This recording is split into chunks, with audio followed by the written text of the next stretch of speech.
आप लोग हमें प्रधान बना दिए हैं, तो हमारे पास की बपौती नहीं है, ये आप लोगों की बपौती है। मैं आज जो बोल रहा हूं ये आप लोगों की देन है, हमारे ग्रामवासियों की देन है। जो है ये किसी की बपौती नहीं होती। इसी को कहते हैं गणतंत्र दिवस। लेकिन कुछ लोगों में अहंकार हो जाता है। भाई शासन आने पर उनको अहंकार होना स्वाभाविक भी हो जाता है कि भाई हम ही भगवान हैं, हम ही जो करेंगे उसी के आधार पर मेरा गांव चलेगा, मेरा देश चलेगा। ऐसा कुछ नहीं है। आप लोग शक्तिशाली हैं, महान हैं। जो इस कुर्सी पर बैठेगा वो आपका ही योगदान और आशीर्वाद का फल होता है।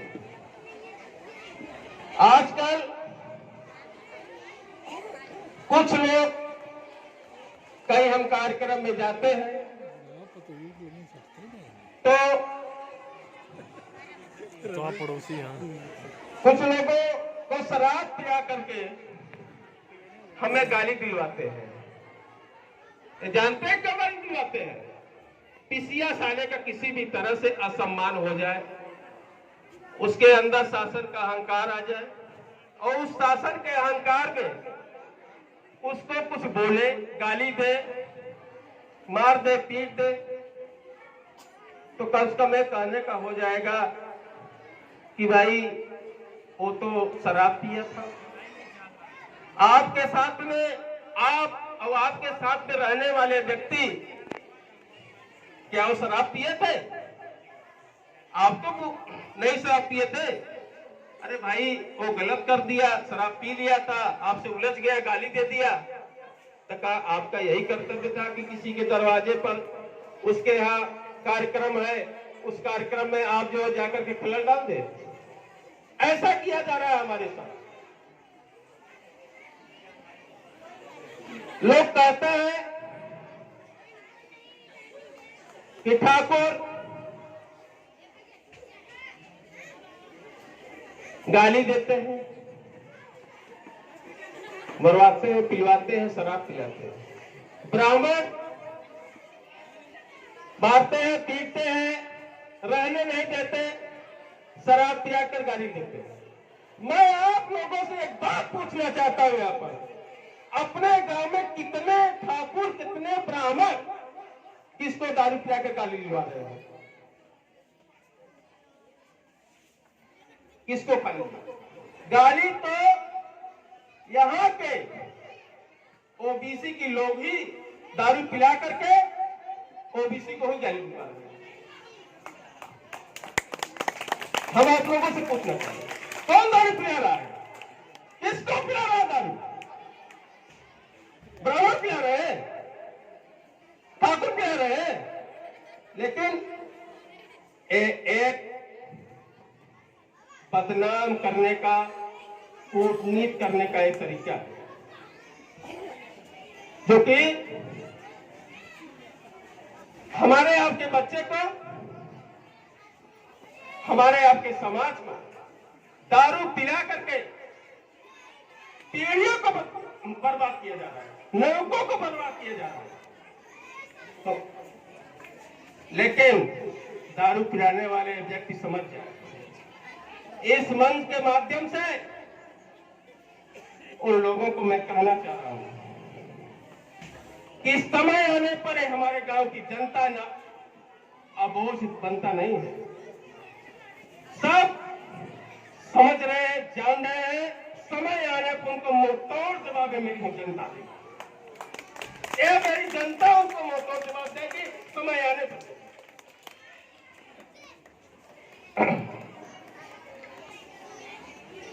हम आप लोगों से एक विनती और करना चाहते हैं। ये जो हमारे अबोध बालक, हमारे गांव के नौवे के बच्चे हैं, जितने भी गार्जियन हैं, मैं उनसे हाथ जोड़कर प्रार्थना करके विनम्र निवेदन में करना चाहता हूं तो एक टाइम आप कम खाना खाएं, एक कपड़ा कम पहने, कुछ दिन खराब कपड़ा पहन ले, फटा कपड़ा पहन ले, लेकिन बच्चों को शिक्षा अवश्य दो, क्योंकि शिक्षा ही एक ऐसा माध्यम है जो आपको गरीबी के भंवर से निकाल करके आपको मंजिल पहुंचाएगी। दूसरा कोई रास्ता नहीं। मैं आप लोगों से विनती करना चाहता हूं, जिस दिन हमारा गांव शिक्षित हो जाएगा, तमाम तरह के जो लोग गुमराह कर रहे हैं, शराब पिला रहे हैं, गलत काम करवा रहे हैं, उस दिन सारा काम बंद हो जाएगा और हमारा गांव एकदम आजादी से स्वच्छ रूप से हो जाएगा।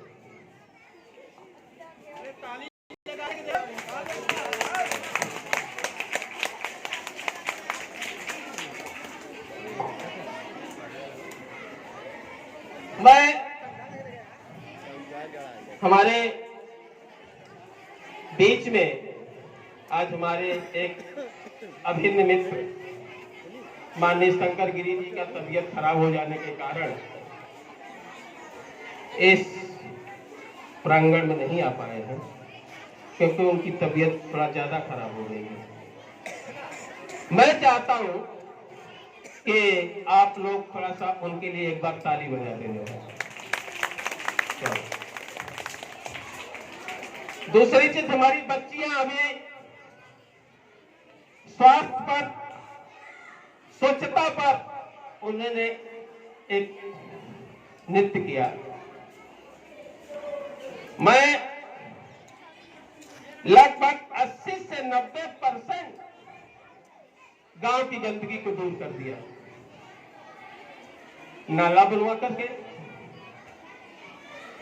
गांव में सोखता बनवा करके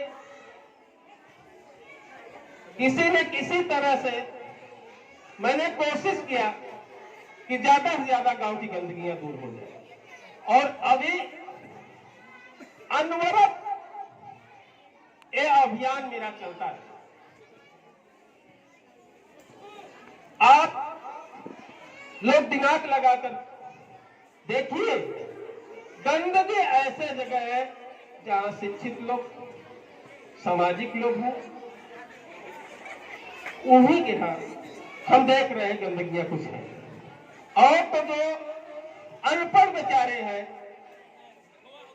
उस तरीके के हैं, उनके यहाँ गंदगी लगभग सब खत्म हो गई है। गंदगी गांव से जब खत्म होगी तो हमारे गांव की जनता के बच्चों को कई तरह से फायदा होता है। पहली चीज तो बीमारी से मुक्त होंगे। दूसरी चीज, मन निर्मल हो जाएगा। जहां गंदगी रहती है वहां मन निर्मल नहीं रहता, तो आपके मन में निर्मलता आएगी। दूसरी चीज, आपको कुछ लोगों को हो सकता है अभी न जानकारी हो, हमारे राम तवंकर चाचा जी जैसे बुजुर्ग व्यक्ति, राम लखन गुप्ता जी से बुजुर्ग व्यक्ति,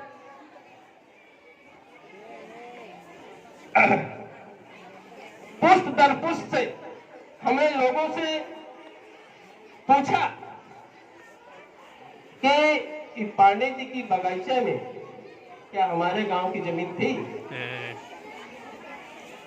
लोगों ने कहा कि हम पुष्ट दर पुष्ट से नहीं जानता कि पांडे जी की बगीचे में हमारे गांव की संपत्ति है। मैंने काफी अध्ययन किया। अध्ययन करने के बाद लेखपाल साहब को बुला करके नापी करवा करके मैंने 5 बिस्सा जमीन पांडे जी के बगीचे में निकाला। हमसे पहले बहुत बुद्धिमान प्रधान थे, जानकार प्रधान थे। क्या किसी ने आज तक पुष्ट दर पुष्ट की बात में कर रहा हो, क्या किसी ने ये चीज खोजने की कोशिश किया? तीसरे, कमजोर प्रधान है, बेवकूफ प्रधान है, उनको जानकारी नहीं है। मैंने आज के डेट में लवे रोड की जमीन 4 लाख रुपए से कम की बिस्सा की जमीन नहीं है। 5 बिस्सा जमीन मैंने अपने गांव वालों को दिया। 20 लाख की कम से कम संपत्ति हमारे गांव वालों को दी। और आप लोगों को अब कोटेदार के यहां घर पर लाइन नहीं लगानी पड़ेगी। आप अपने सरकारी कोटे की दुकान पर जाएंगे, जहां गोल्ला गोदाम बन रहा है, वहां पर कोटा का आपको राशन मिलेगा। पहले आप कोटेदार के यहां जाते थे तो आपको एक ऐसा लगता था भाई किसी के दरवाजे जा रहे हैं। गवर्नमेंट ने प्लान कर दिया, मैंने कोटे की दुकान को बना रहा हूं, आप वहां जाइए, शीतल का पेड़ का छाया मिलेगा आपको, और संबंध लोग अपने राशन को लेकर अपने घर बनाएंगे। मैंने गांव के सारे मुद्दाओं को लगभग अभी तक खत्म करने का काम किया है। हम तो समझ रहे हैं गांव में किसी प्रकार का मुद्दा तो नहीं रह गया जो है भाई, सड़क से लेकर के, स्वच्छता से लेकर के, शिक्षा से लेकर के, हर स्तर पर मैं काम कर रहा हूं। लोगों को 4-4 महीने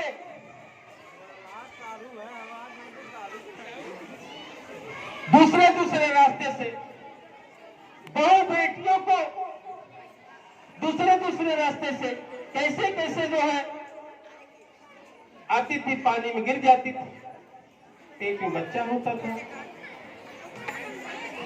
वो गिर गई है, भीगे गए अपना जो है ट्रीटमेंट करवाने के लिए। ऐसी परिस्थितियां हमारे गांव में बनी थी। उस परिस्थितियों को आप लोगों को सहयोग से, हमारे पास किसी प्रकार कोई शक्ति नहीं है, आप लोगों की इतनी शक्ति हमारे पास है, तो उस शक्ति से मैंने ये सब काम निपटाने का काम। कुछ मुद्दा रह गया है, एकाक मुद्दा रह गए हैं। हमारे बगल में हमारे प्रिय बाबू साहब बैठे हुए हैं। हो सकता है बाबू साहब के सहयोग से, आप लोगों के सहयोग से वो भी मुद्दा खत्म हो जाए। हम चाहूंगा अपने बाबू साहब के लिए एक बार आप लोग ताली बजा दें।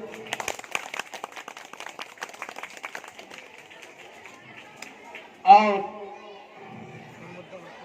समय का अभाव है, समय के अभाव के नाते